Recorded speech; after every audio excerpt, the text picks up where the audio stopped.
BJP সৰকাৰ কাম নাই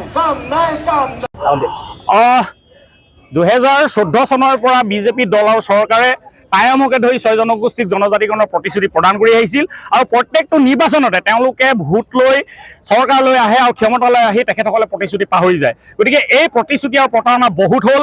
ইয়াৰ বিৰুদ্ধে আজি আহোমসকল সংঘবদ্ধ হৈছে আৰু ৰাজপথলৈ ওলাই আহিবলৈ বাধ্য হৈছে।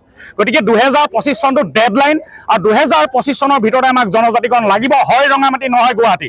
আমি অনন্তকাল জনজাতিকৰণৰ কাৰণে অপেক্ষা কৰি থাকিব নোৱাৰোঁ আৰু এই 2025 চনৰ ভিতৰতে যদি আমাক জনজাতিকৰণ নিদিয়ে তেতিয়াহ'লে এই শৰাইঘাটৰ প্ৰকৃত ৰং কি আহোমৰ ডেকা গাভৰুৱে দেখাই দিব। কাৰণ শৰাইঘাটৰ দ্বিতীয় যুদ্ধ বুলি কৈ তেখেতসকলে আমাৰ ভোট লৈ আমাৰ আৱেগক বন্ধকত দি তেওঁলোকে চৰকাৰ গঠন কৰিলে আৰু আমাৰ আৱেগক লৈ খেলা কৰিবলৈ দিয়া নহ'ব। প্ৰকৃত শৰাইঘাটৰ ৰং কি এইবাৰ আহোমৰ ডেকা গাভৰুৱে দেখাই দিব। আমি আজি জনজাতিকৰণৰ ক্ষেত্ৰখন আমি আজি জিলা আয়ুক্ত কাৰ্যালয় ঘেৰাও কাৰ্যসূচী লৈছোঁ।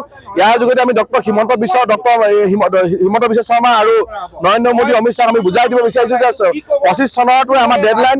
25 চনৰ পৰা আমি কোনো কাৰণে মানিব নোৱাৰোঁ। 26 চনৰ ইলেকশ্যন আছে, তাৰ আগতে আমাক জনজাতিকৰণৰ স্বাৰ্থ এখন প্ৰদান কৰিব লাগিব।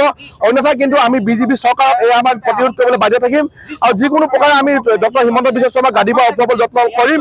গতিকে আমি গাঁৱে ভূঞে সকলো শ্ৰেণীৰ ৰাইজ ওলাই আহিছে। আজি তাৰিখত সজাগ হৈছে যে জনজাতিকৰণৰ বিকল্প নাই, জনজাতিকৰণৰ আহোমসকলক সুৰক্ষিত কৰিবৰ কাৰণে বিকল্প নাই। জনজাতিকৰণৰ বিকল্প আমি থলুৱা অকল জনজাতিকৰণৰ বিকল্প হ'ব নোৱাৰে। গতিকে আমি জনজাতিকৰণ বিচাৰিছোঁ আৰু স্বাৰ্থ এখন বিচাৰিছোঁ। অন্যথা কিন্তু আমি প্ৰতিবাদ হ'ব। আমি শৰাইঘাটৰ শেষকৰণৰ কথা তেখেতসকলে কৈছে, এই শৰাইঘাটৰ শেষকৰণৰ কথা কিন্তু আহোমসকলে বাদ দি কোনেও ক'ব নোৱাৰে। গতিকে আমি ভাবোঁ যে আহোমসকলে শৰাইঘাটৰ শেষকৰণ কি এইবাৰ নিশ্চয় ডক্টৰ হিমন্ত বিশ্ব শৰ্মাক বুজাই দিব আৰু যি আমাৰ যুদ্ধ সময়ত যিটো নাই ৰঙামাটি নাই যি গুৱাহাটী আছে তেনেকুৱা ধৰণৰ এটা নীতি আমি এবাৰ লৈছোঁ, হয় ৰঙামাটি নহয় গুৱাহাটী। আৰু এই চৰকাৰখন আমি উঠুৱাব লাগিব। এই ব্ৰহ্মপুত্ৰত এই চৰকাৰখন উঠি যাবলৈ বাধ্য থাকিব লাগিব। উজনি অসমত যি 43টা চিট আছে এই চিটত কিন্তু কেতিয়াও বিজেপি অগ্ৰগতি লাভ কৰিব নোৱাৰে। গতিকে আহোমসকলক জনজাতি মৰ্যাদা প্ৰদান কৰিব লাগিব অন্যথা কিন্তু আমি এই চৰকাৰখনক উঠুৱাবলৈ আজি তাৰিখৰ পৰা আমি যি ধাৰাবাহিকভাৱে কাৰ্যসূচী লৈছোঁ অসমৰ উজনি অসমৰ বিভিন্ন প্ৰান্তত এই কাৰ্যসূচী আমাৰ অব্যাহত থাকিব